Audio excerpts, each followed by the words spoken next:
बिस्मिल्लाहिर्रहमानिर्रहीम। अस्सलाम वालेकुम नाजरीन, कैसे हैं आप सब लोग? ठीक हैं, मुझे उम्मीद है आप सब खैरियत से होंगे। अल्लाह ताला हम सब पर अपना ख़ास करम फरमाए, आमीन। आज मैं आपसे बात करूंगी एक ख़ास टॉपिक के बारे में जिसका नाम है इल्मुल अदाद। कि इल्मुल अदाद क्या है, इल्मुल अदाद क्या है, ये कौन सा इल्म है और ये किस तरह हमारी ज़िंदगी पर असरअंदाज होता है, ये तो मैं आपको बताऊंगी ज़रूर। लेकिन इससे पहले मैं आप लोगों से कहना चाहूँगी कि अगर आपने मेरा चैनल अभी तक सब्सक्राइब नहीं किया तो मेरे चैनल को सब्सक्राइब कर दें और साथ ही साथ बेल आइकन को भी प्रेस कर दें ताकि मेरी हर आने वाली वीडियो आप तक पहुँच सके। तो चलें आए अब हम बात करते हैं वापस इल्मुल अदाद पे। इल्मुल अदाद क्या है? इल्मुल अदाद का ज़िक्र जो है वो कुरान पाक में भी आया है। जैसा कि कुरान पाक की एक आयत में है, रब्बिहिम व अहाता बिमा लदैहिम व अक्सा कुल्ला शैइन अदादा, कि हमने आसपास की तमाम चीज़ों का अहाता कर रखा है और इसका शुमार गिनती में कर रखा है और इसको गिनती में शुमार कर रखा है। तो इससे साबित होता है कि जो कायनात में जितनी भी चीज़ें हैं इन सारी चीज़ों का कोई ना कोई अदाद होते हैं। जैसा कि देखें, 7 आसमान हैं, 7 ज़मीन हैं, 7 ज़मीनें हैं, 7 समंदर हैं, 7 ही बराए आज़म हैं और खाना काबा के चक्कर भी 7 ही हैं। इसी तरह आप देखेंगे बहुत सी चीज़ें हैं जो 7 में हैं और कुरान पाक की मंजिलें भी 7 हैं। तो इससे साबित हुआ कि अदाद और शुमार का हमारी ज़िंदगी पर बहुत गहरा असर है। हमारी तारीख़ पैदाइश के अदाद क्या हैं, हमारे नाम के अदाद क्या हैं, ये सब चीज़ें जो है, यानी कि ये दोनों चीज़ों के अदाद अलग अलग होते हैं। अगर बंदे के तारीख़ पैदाइश के अदाद और नाम के अदाद सेम हो तो ये वो बंदा बहुत ही खुशकिस्मत होता है, वो अपनी ज़िंदगी में बहुत ही खुशकिस्मती को देखता है।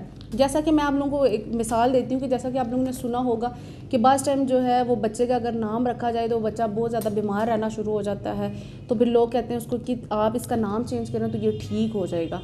तो फिर वो किसी पीर साहब के पास या जिसके जो घर में बुज़ुर्ग हैं उनसे पूछेंगे या पीर साहब से किसी से भी पूछेंगे तो उसका नाम जब चेंज करते हैं तो आपने देखा होगा, तो जब उसका नाम चेंज करते हैं तो बच्चा सेहतमंदी की तरफ आना शुरू हो जाता है। इससे साबित होता है कि इंसान के ज़िंदगी पर अदादों का बहुत गहरा असर होता है।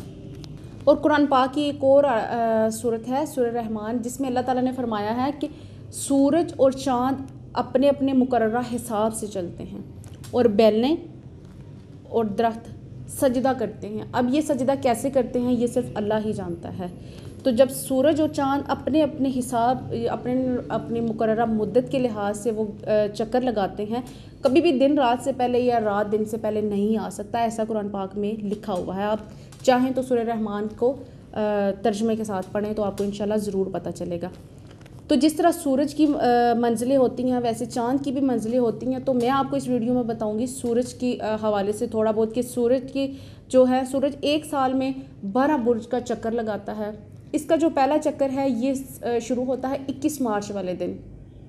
21 मार्च वाले दिन जिसको कहते हैं जश्न नौरोज़, और ये अफ़गानिस्तान में और पूरे ईरान में ये एक ईद की तरह मनाया जाता है।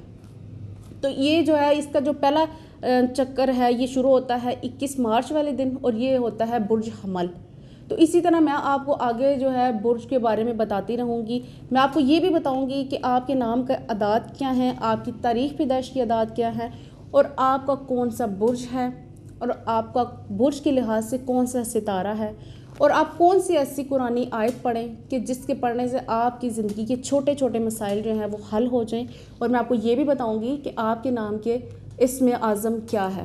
तो इंशाल्लाह ये सारी चीज़ें मैं आपको नेक्स्ट वीडियो में बताऊंगी। तो अगर आपको ये मेरी वीडियो पसंद आई है तो आप इसको लाइक और शेयर करें, और अगर आपको ये मेरी वीडियो पसंद आई है तो इसको लाइक और शेयर करें और साथ ही साथ मेरे चैनल को भी सब्सक्राइब करें ताकि मेरी हर आने वाली वीडियो आप तक पहुँच सके। आप लोगों का बहुत शुक्रिया, बहुत शुक्रिया। अल्लाह हाफ़िज़।